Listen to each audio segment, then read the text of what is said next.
Hello students, आज की इस वीडियो में मैं डिस्कस करने वाली हूँ क्लास 10th एनसीईआरटी का लाइफ प्रोसेसेस जो कि हमारा चैप्टर 6 है। उसका important topic respiratory system in human beings जो कि हमारा पार्ट 9 होगा। Let's start. What is respiratory system? बच्चों, ये हमारी एनसीईआरटी की बुक का डायग्राम है। एक बार हम इसे स्टडी कर लेते हैं, उसके बाद हम आगे बढ़ेंगे। ये हमारा फिगर 6.9 है, ह्यूमन रेस्पिरेटरी सिस्टम। बच्चों, क्या होता है इस फिगर में हम देख रहे हैं, ये हमारा नाक का एरिया, ये हमारा मुंह का एरिया है। ये नाक में हमारा नेजल पैसेज है। नेजल का मतलब होता है नाक, पैसेज का मतलब होता है रास्ता या मार्ग, यानी कि नाक से हवा जाने का रास्ता। यहाँ से जब हवा जाती है तो ऐसे करके अंदर को जाती है। फिर ये माउथ कैविटी है। अगर नाक से हवा नहीं ले तो माउथ से भी हवा ले सकते, तो यहाँ से हवा फिर अंदर चली जाती है, मिलते एक ही जगह। ठीक है, ये हमारा नेक वाला रीजन है जिसमें हमारे ये दो इंपॉर्टेंट ऑर्गन होते हैं, फेरिंग्स एटसेट्रा। फिर हमारी आगे जाके हवा जब आगे जाती है, एयर आगे जाती है, तो ये जो पाइप लाइक स्ट्रक्चर दिख रहा है, इस पाइप लाइक स्ट्रक्चर को विंड पाइप कहते हैं, या इसका दूसरा साइंटिफिक नेम है कहते हैं ट्रैकिया। ट्रैकिया में यहाँ पर क्या होता है, ट्रैकिया के नीचे ये हमारे रिंग्स लाइक स्ट्रक्चर बने हैं। इन रिंग्स को बोलते हैं रिंग्स ऑफ कार्टिलेज। ठीक है, फिर विंड पाइप दो पार्ट में डिवाइड हो जाता है। इन दो पार्ट को बोलते हैं ब्रोंकस और प्लूरल होता है ब्रोंकाई। ये ब्रोंकाई जब एक एक लंग में घुसती है, एक एक लंग में एंटर करती है, तो ये फर्दर इसकी सब ब्रांचेस हो जाती है। इसको हम बोलते हैं ब्रोंक्यूल्स।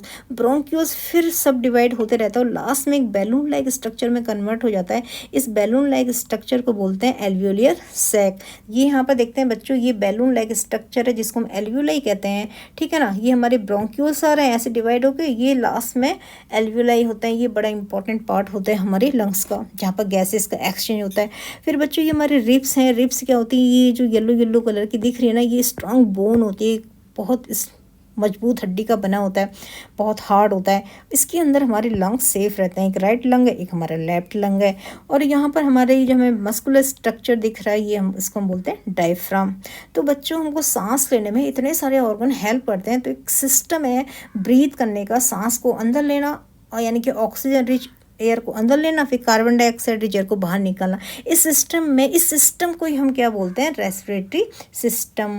अगर हमें एग्जाम में रेस्पिरेटरी सिस्टम की डेफिनेशन लिखनी होगी तो हम कैसे लिखेंगे? ठीक है ना, तो रेस्पिरेटरी सिस्टम क्या है? It is the organ system. एक सिस्टम है ऑर्गन का, बहुत सारे ऑर्गन होता है। अभी हमने इतने ऑर्गन की स्टडी करी, इसमें ऑर्गन हैं, टिश्यूज़ हैं, that help you breathe. Breathe मतलब सांस लेना, यानी कि जो मदद करते हैं सांस लेने में, to meet the energy requirement, जिससे कि हमको एनर्जी मिलती है। तो ये हमारा रेस्पिरेटरी सिस्टम की डेफिनेशन है बच्चों।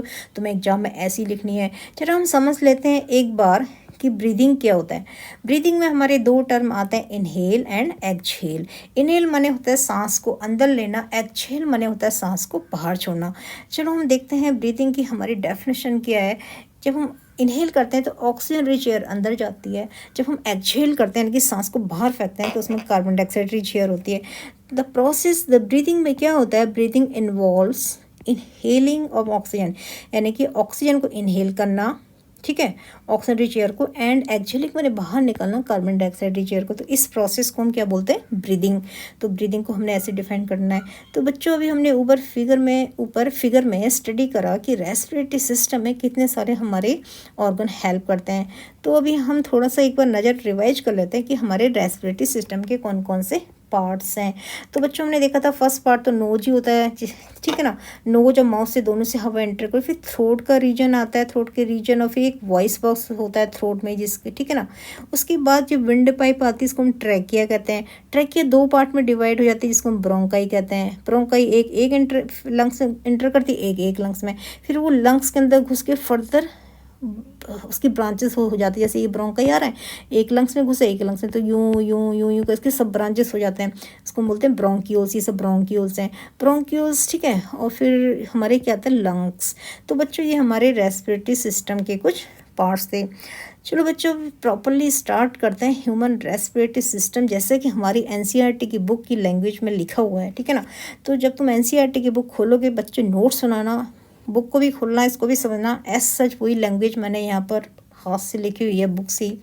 तो हमारा ह्यूमन रेस्पिरेटरी सिस्टम का जो हमारा फर्स्ट पार्ट होता है वो होता है एयर इज कहते taken into the body through the nostrils. Nostrils क्या होता है, ये नाक के जो छेद होते हैं ना दो, उसको नॉस्ट्रिल्स कहते हैं। यहाँ से हवा अंदर जाती है, फिर क्या होता है air is filtered through the nostrils, वहाँ से हवा फिल्टर हो जाती है क्योंकि हमारे नाक के अंदर कुछ हेयर लाइक स्ट्रक्चर होते हैं जो कि डस्ट को, बैक्टीरिया को, जर्म्स को वहीं पर रोक लेते हैं। Air passes through the throat, फिर हवा गले से पास होती है, वहाँ पर हमारे कुछ रिंग्स ऑफ कार्टिलेज पाई जाती हैं। ओके, फिर जाके हवा हमारी लंग्स में एंटर कर जाती है। कार्टिलेज क्या है, व्हाट इज कार्टिलेज, इस डायग्राम में स्टडी कर लेते हैं। ये वाला जो हमारा विंड पाइप ट्रैकिया आ रही ना, ये वाला रीजन यहाँ से लेके यहाँ तक का ये वाला रीजन, ये वाला बच्चे इसको मैं रेड से साइड कर दूँ अगर नहीं विजुअल, ये वाला रीजन, ये वाला रेड कलर वाला, इसको हम बोलते हैं रिंग्स ऑफ कहते कार्टिलेज। इसकी इम्पोर्टेंस क्या है, रिंग्स ऑफ कार्टिलेज की इम्पोर्टेंस क्या है, चलो हम देखते हैं। एग्जाम में बच्चों यहाँ पर ऐसे क्वेश्चन पूछा जाता है कि कार्टिलेज क्या है, तो कार्टिलेज एक हमारा it is strong but flexible tissue. Strong होता है लेकिन फ्लेक्सिबल होता है, जैसे हमारी कान की हड्डी होती है ना, जैसे नाक की हड्डी होती है ना, स्ट्रॉन्ग है बट फ्लेक्सिबल है, मुड़ जाती है, ऐसी कार्टिलेज होती है। यहाँ पर एग्जाम में क्वेश्चन आता है कि हमारे क्वेश्चन एग्जाम में आता है give reason rings of cartilage are present in the throat, कि रीजन दो जो हमारे रिंग्स ऑफ कार्टिलेज है वो गले में पाई जाती है, इसकी इंपॉर्टेंस क्या है। तो बच्चे इसका आंसर हमें देना है the cartilage rings in the throat prevent माने रोकना, ट्रैकिया माने विंड पाइप फ्रॉम कोलैप्सिंग का हिंदी मीनिंग होता है गिर जाना, लेकिन यहाँ पर गिर जाने से मतलब ये है ना जैसे कि ये हमारा विंड पाइप है ट्रैकिया, ठीक है, ये हमारी रिंग्स ऑफ क्या है, रिंग्स ऑफ, यहाँ से ऐसे नाक से नोजल एरिया से माउथ से ऐसे करके हवा ऐसे हवा आ रही है, ये हमारी विंड पाइप है, फिर ये दो हमारे लंग्स में ऐसे करके चली जाती है।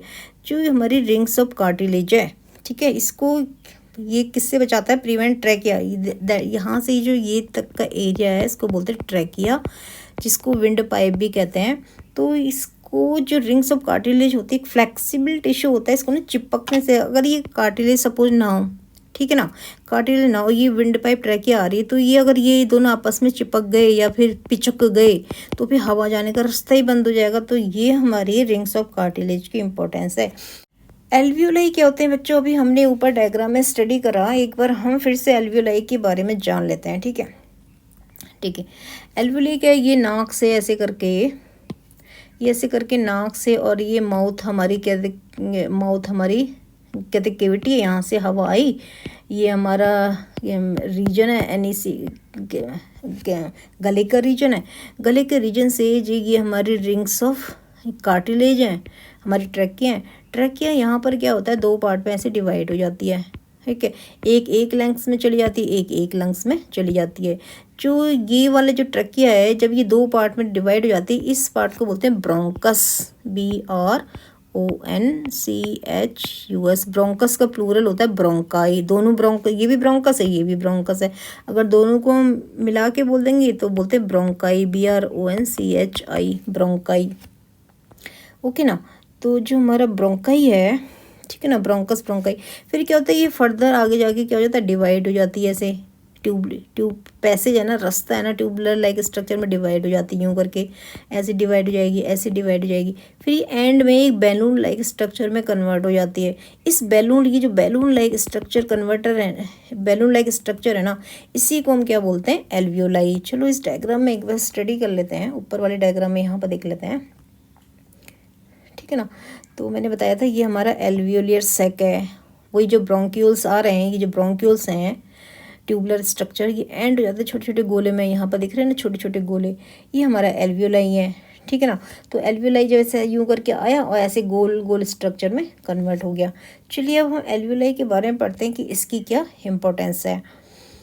Then alveoli, what is alveoli, इसका जो सिंगुलर फॉर्म है वो होता है एल्वियोलस और प्लूरल फॉर्म है alveoli.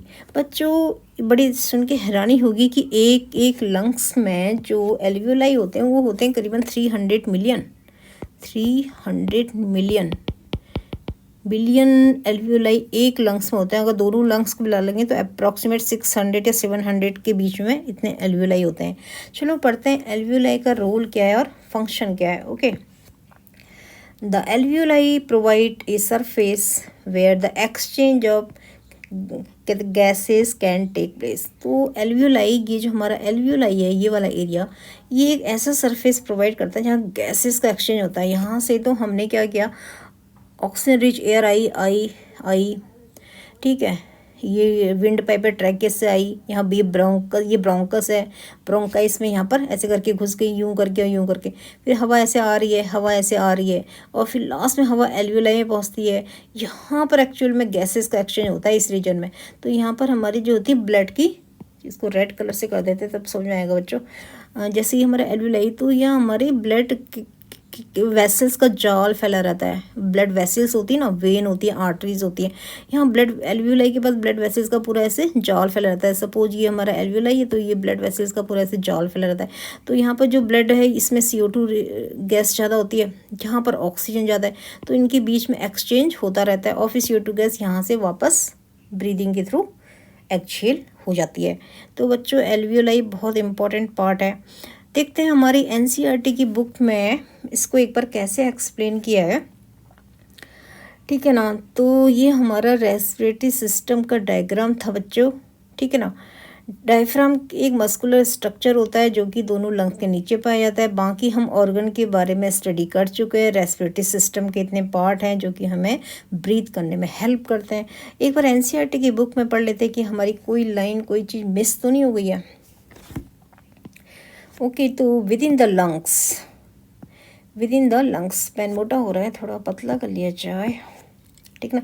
With in the lungs the passage माने रास्ता divides into smaller and smaller tubes, छोटे छोटे ट्यूब में कन्वर्ट हो जाता है, जैसे हमने पढ़ा। एंड विच फाइनली टर्मिनेट मतलब एंड होता है इन बैलून लाइक स्ट्रक्चर, जिसको हम क्या बोलते थे, एल्वियोलाई। तो इसका सिंगुलर फॉर्म होता है alveolus. Okay, the alveoli provide a surface where the exchange of gases can take place.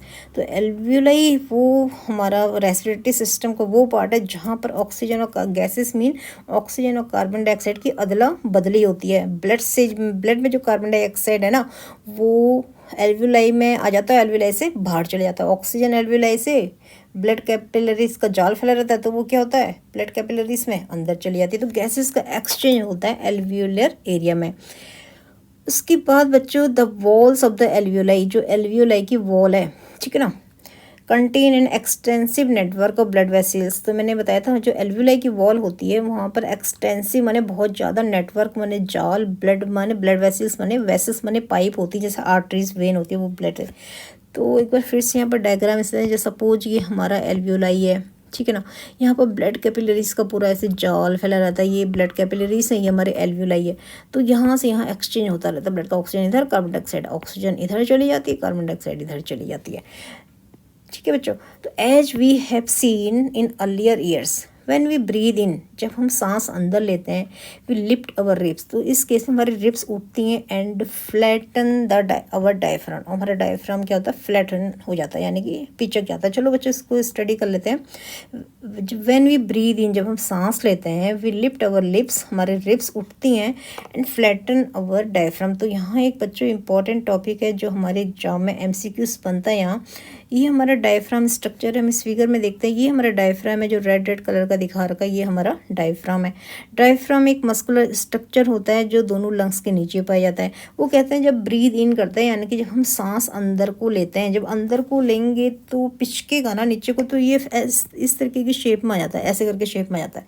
पहले ऐसे वाली शेप में था ना, फिर यूं करके शेप में आ जाता है, फ्लैट हो जाता है। तो फ्लैट क्यों होगा बच्चों, हवा आ रही है ना ऐसे करके, पहले डायफ्राम ऐसी शेप में, यहाँ से ऐसे हवा आ रही है, हमने ब्रीदिंग किया है, तो इसमें प्रेशर बढ़ेगा ना, तो ये नीचे यूं फ्लैट टाइप का हो जाएगा, ठीक है। ओके बच्चों, चलो फिर हम नेक्स्ट देखते हैं क्या लिखा है। एंड द, जो हमारी चेस्ट कैविटी है, becomes larger as a result. तो चेस्ट के जब हम हवा लेंगे तो चेस्ट कैविटी क्या होती है, बढ़ जाती है।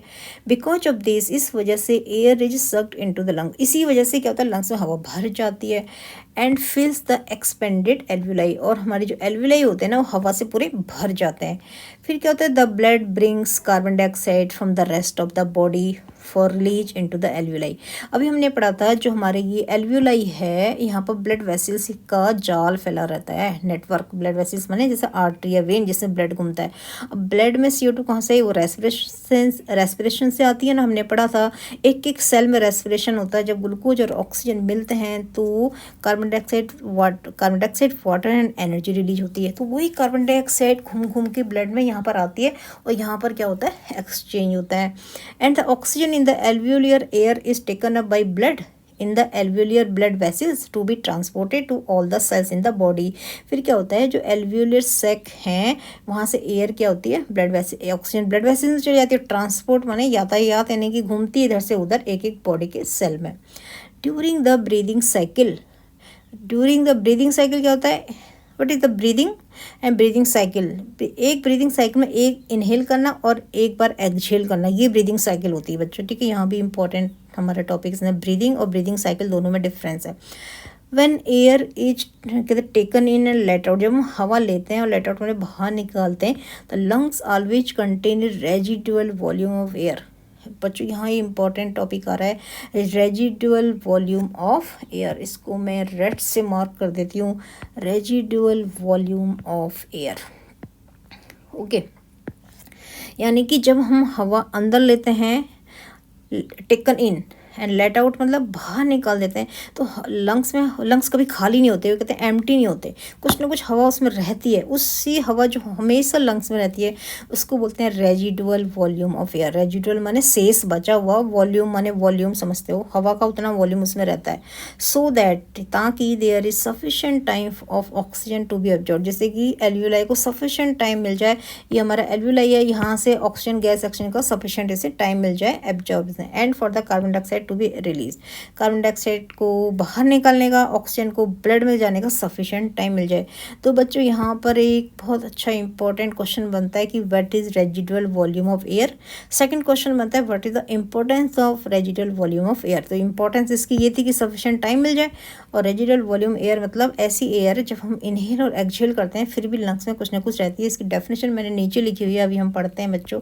फिर हमारा नेक्स्ट टॉपिक लिखा है when the body size of animals is large. क्या होता है, जब बॉडी किसी भी एनिमल्स का जब बॉडी साइज लार्ज होता है तो वहाँ पर डिफ्यूजन प्रेशर जो alone can not take care of oxygen delivery to all parts of the body. जो छोटे छोटे सिंगल सेलुलर एनिमल होते हैं जैसे अमीबा है, पैरामीशियम है या और है ना, तो उसमें तो डिफ्यूजन मेथड से ऑक्सीजन इधर से उधर आराम से पहुँच जाती है। लेकिन जब बॉडी का साइज लार्ज हो जाता है जैसे ह्यूमन बींग्स जैसे और एनिमल्स हैं, तो वहाँ पर डिफ्यूजन मेथड काम नहीं करता। इन स्टेट रेस्पिरेटरी पिगमेंट्स, तो जो बॉडी का साइज लार्ज जाता है, एक रेस्पिरेटरी पिगमेंट्स होता है, पिगमेंट्स माने कलर, जो कि रेड कलर होता है, टेक अप ऑक्सीजन, जो ऑक्सीजन को अपने से बाइंड कर लेती है from the air in the lungs. ठीक है, लंग्स से जब एल्व्यूलाई से ब्लड में ऑक्सीजन जाती है तो वहाँ पर ब्लड में हीमोग्लोबिन HB, हीमोग्लोबिन का सिंबल होता है HB हीमोग्लोबिन बोलते हैं। ये अपने साथ ऑक्सीजन को बाइंड करने की इसकी पावर होती है, एफिनिटी होती है। ठीक है, तो यहाँ पर एक क्वेश्चन बनता है बच्चों की ऐसा कौन सा पिगमेंट है जो ऑक्सीजन को अपने साथ बाइंड कर लेता है। यहाँ पर एक एग्जाम में MCQ बनता है, तो इसको भी ध्यान से कर लेना। Which are deficient in oxygen before releasing it, carry it tissues, मतलब वो कहते कैरी करती है इधर से उधर ले जाती है, जहाँ भी ऑक्सीजन की डिफिशिएंट होगी वहाँ पर कैरी करता रहता है। इन ह्यूमन बींग्स, इंसान के केस में क्या होता है, the respiratory pigment is haemoglobin. हमारे इंसान के अंदर रेस्पिरेटरी पिगमेंट होता है जिसका नाम है हीमोग्लोबिन, इसको शॉर्ट फॉर्म में HB लिखते हैं। Which has a very high affinity for oxygen. Affinity मतलब होता है अट्रैक्शन, यानी कि वो ऑक्सीजन के प्रति अट्रैक्ट हो जाती है, इनकी बांध लेती है, ऑक्सीजन से बाइंड हो जाती है, बंध जाती है एफिनिटी। जहाँ पर हीमोग्लोबिन और ऑक्सीजन मिले वो दोनों एक हो जाते हैं। ठीक है, this pigment is present in the red blood corpuscles, इसमें R साइलेंट होता है बच्चों से कॉर्पुसल्स पढ़ते हैं। तो ये जो हमारी हीमोग्लोबिन है वो RBC में पाई जाती है। ठीक है, carbon dioxide is more soluble in water than oxygen. वैसे तो ऑक्सीजन भी और CO2 गैस दोनों ही गैस वाटर में सॉल्युबल होती है, घुल जाती है, लेकिन कार्बन डाइऑक्साइड से ज़्यादा सॉल्युबल होती है। तो यहाँ भी एक बहुत इंपॉर्टेंट MCQ बनता है कि कार्बन डाइऑक्साइड और ऑक्सीजन में से कौन सी गैस ज़्यादा वाटर में सॉल्युबल, तो कार्बन डाइऑक्साइड ज़्यादा सॉल्युबल है than oxygen is, and hence is mostly transported in the dissolve form in our blood. तो हमारी ब्लड में जो कार्बन डाइऑक्साइड है या फिर ऑक्सीजन डिजॉल्व फॉर्म में घूमती रहती है, डिजॉल्व फॉर्म में घुली हुई फॉर्म में, पानी में घुल जाती हैं। इनकी प्रॉपर्टी होती है ऑक्सीजन और कार्बन डाइऑक्साइड की पानी में घुलना, तभी तो हमारे जो एक्वेटिक एनिमल्स हैं वो कहते ब्रीथ करते हैं पानी में। बच्चों हमारे एक एनसीईआरटी की बुक में डू यू नो लिखा है, ये भी इम्पॉर्टेंट होता है, इसको पढ़ लेते हैं। ठीक है, ये हमारा 104 पेज नंबर है। इसमें हमारा क्या लिखा है, डू यू नो में smoking is injurious to health, कि जो धूम्रपान करना होता है वो हमारी सेहत के लिए हानिकारक होता है। लंग कहते cancer is one of the common कहते causes of death in the world. इस पूरे संसार में अगर बहुत जो एक लंग कैंसर भी एक ऐसी बीमारी जिससे सबसे ज़्यादा लोग मरते हैं। ठीक है, लंग माने फेफड़े, लंग का cancer. The upper part of the respiratory tract is provided with जो हमारा the upper part of respiratory system, यानी कि रेस्पिरेटरी सिस्टम का अपर पार्ट क्या हो गया, हमारा नाक वाला एरिया हो गया ना, is provided with small hair like structures called cilia. तो हमारी नाक के अंदर, नाक हमारा रेस्पिरेटरी सिस्टम का अपर पार्ट है। ठीक है, लंग्स का एरिया एल्वोलियर लेकर हमारा लोअर पार्ट हो गया रेस्पिरेटरी सिस्टम का। तो बोलते हैं अपर पार्ट में, यानी कि नाक के एरिया में कुछ बाल जैसे स्ट्रक्चर होते हैं, इसको बोलते हैं cilia. This cilia help to remove germs. ये जो सीलिया होते हैं ये बड़ी मदद करते हैं जर्म्स को रिमूव करने। जर्म्स माने पैथोजन, ठीक है ना, बैक्टीरिया, फंगस एटसेट्रा, डस्ट, धूल वगैरह, एंड अदर हार्मफुल पार्टिकल्स, और भी कोई हार्मफुल पार्टिकल्स जो एयर में होते हैं, सांस लेते हैं, वो बाहर से ना थोड़ी छन के आते हैं, वो हमारे नाक के अंदर जो हेयर लाइक स्ट्रक्चर है जिसको सीलिया कहते हैं, वो इसमें हेल्प करते हैं। फ्रॉम इनहेल्ड हेयर, यानी कि जो हवा हम अंदर डालते हैं। स्मोकिंग डिस्ट्रॉयज, जब हम कोई बंदा धूम्रपान करता है तो स्मोकिंग क्या होता है, डिस्ट्रॉय मैंने नाश कर देता है इन हेयर का, जो नाक के अंदर होते हैं, ड्यू टू विच, जिसकी वजह से जर्म्स यानी कि पैथोजन, बैक्टीरिया, फंगस, डस्ट, धूल या फिर स्मोक या कोई और हार्मफुल केमिकल्स हमारे लंग्स में जाने से रुक जाती है। ठीक है, एंड कॉज इन्फेक्शन। तो स्मोकिंग से क्या होता है, ये जो हेयर लाइक स्ट्रक्चर सीलिया इनको डिस्ट्रॉय कर देता है। ये डिस्ट्रॉय हो गए तो सब कुछ अंदर चले जाएगा, जर्म्स भी अंदर चले जाएंगे, डस्ट भी अंदर चले जाएगी, स्मोक भी अंदर चलेगी, सब लंग्स में घुस जाएगा। फिर उससे हमारे लंग्स इन्फेक्टेड हो जाते हैं, हमें कफ हो जाता है, बीमारी हो जाती है, और इवन हमें लंग कैंसर भी हो सकता है। तो बच्चों ये पॉइंट बहुत हमारा इंपॉर्टेंट था। बस यही हमारा रेस्पिरेटरी सिस्टम है। ठीक है ना, रेस्पिरेटरी सिस्टम एक सिस्टम है जिसमें हमें ब्रीथ करने में इतने ऑर्गन हेल्प करते हैं। तो बच्चों अभी हमने ऊपर वाले पेज में पढ़ा था what is residual volume of air. तो रेजिडुअल वॉल्यूम ऑफ एयर क्या होता है, ठीक है ना, तो हमने समझ तो लिया। एक बार अगर हमें एग्जाम में इसकी डेफिनेशन लिखनी होगी तो हम कैसे लिखेंगे, what is residual volume of air. Okay ना, तो रेजिडुअल माने होता है बचा हुआ, वॉल्यूम माने area, is the amount of air, वो हवा की मात्रा है लेफ्ट इन द लंग्स, जो कि लंग्स में शेष रह जाती है आफ्टर ए फुल एक्सहेलेशन। हम कितनी भी हवा नाक से जोर लगा के बाहर निकाल दें, आफ्टर ए फुल एक्सहेलेशन फिर भी कुछ न कुछ हवा रहती है। इस हवा को हम बोलते हैं residual volume of air. It helps, तो इसकी हेल्प क्या मिलती है, it helps keep the alveoli open at all times, यानी कि ओपन का मतलब यह है कि वहाँ पर गैसेस का एक्सचेंज होता रहता है। तो ये इसकी इंपॉर्टेंस हो गई, ये हमारी रेजिडुअल वॉल्यूम ऑफ एयर की डेफिनेशन हो गई। तो बच्चों इसके नोट्स बना लेना, ये सारी लैंग्वेज एनसीईआरटी की बुक के ही हैं। जितना नोट्स बनाओगे उतना तुम्हारे लिए बेनिफिशियल रहेगा। बच्चों इस पार्ट में रेस्पिरेटरी सिस्टम में हमने कुछ सिंगुलर और प्लूरल टर्म आए थे, तो ये भी तुम्हें पता होने चाहिए बच्चों एग्जाम की वजह से, क्योंकि हमें अगर सेंटेंस में कुछ लिखना है तो हमें यूज करने में सही रहता है। इस सिंगुलर टर्म है कुछ हमारे, ये हमारी प्लूरल टर्म है, क्योंकि प्लूरल में हम आर लगाना होता है, सिंगुलर में इज लगाना होता है सेंटेंस के साथ। तो एल्वियोलस जो कि ब्रोंकस ब्रोंकियोस का जो बैलून लाइक स्ट्रक्चर था ना, जो कि एक एक लंग्स में 300 मिलियन होते हैं, ठीक है ना। तो एल्वियोलस का प्लूरल क्या होता है, एल्वियोलाई। ब्रोंकस का प्लूरल ब्रोंकाई। नॉस्ट्रिल का प्लूरल नॉस्ट्रिल। नॉस्ट्रिल क्या होता है, नाक के जो छेद होते हैं, एक छेद है, दो छेद है। लंग का प्लूरल लंग्स। तो बच्चों हमें इसकी भी नॉलेज होनी चाहिए। नेक्स्ट वीडियो हमारी होगी, अब हमारा रेस्पिरेशन का पार्ट ख़त्म हो गया, ठीक है ना। अब होगा हमारा नेक्स्ट पार्ट, तो कहते हैं ट्रांसपोर्टेशन।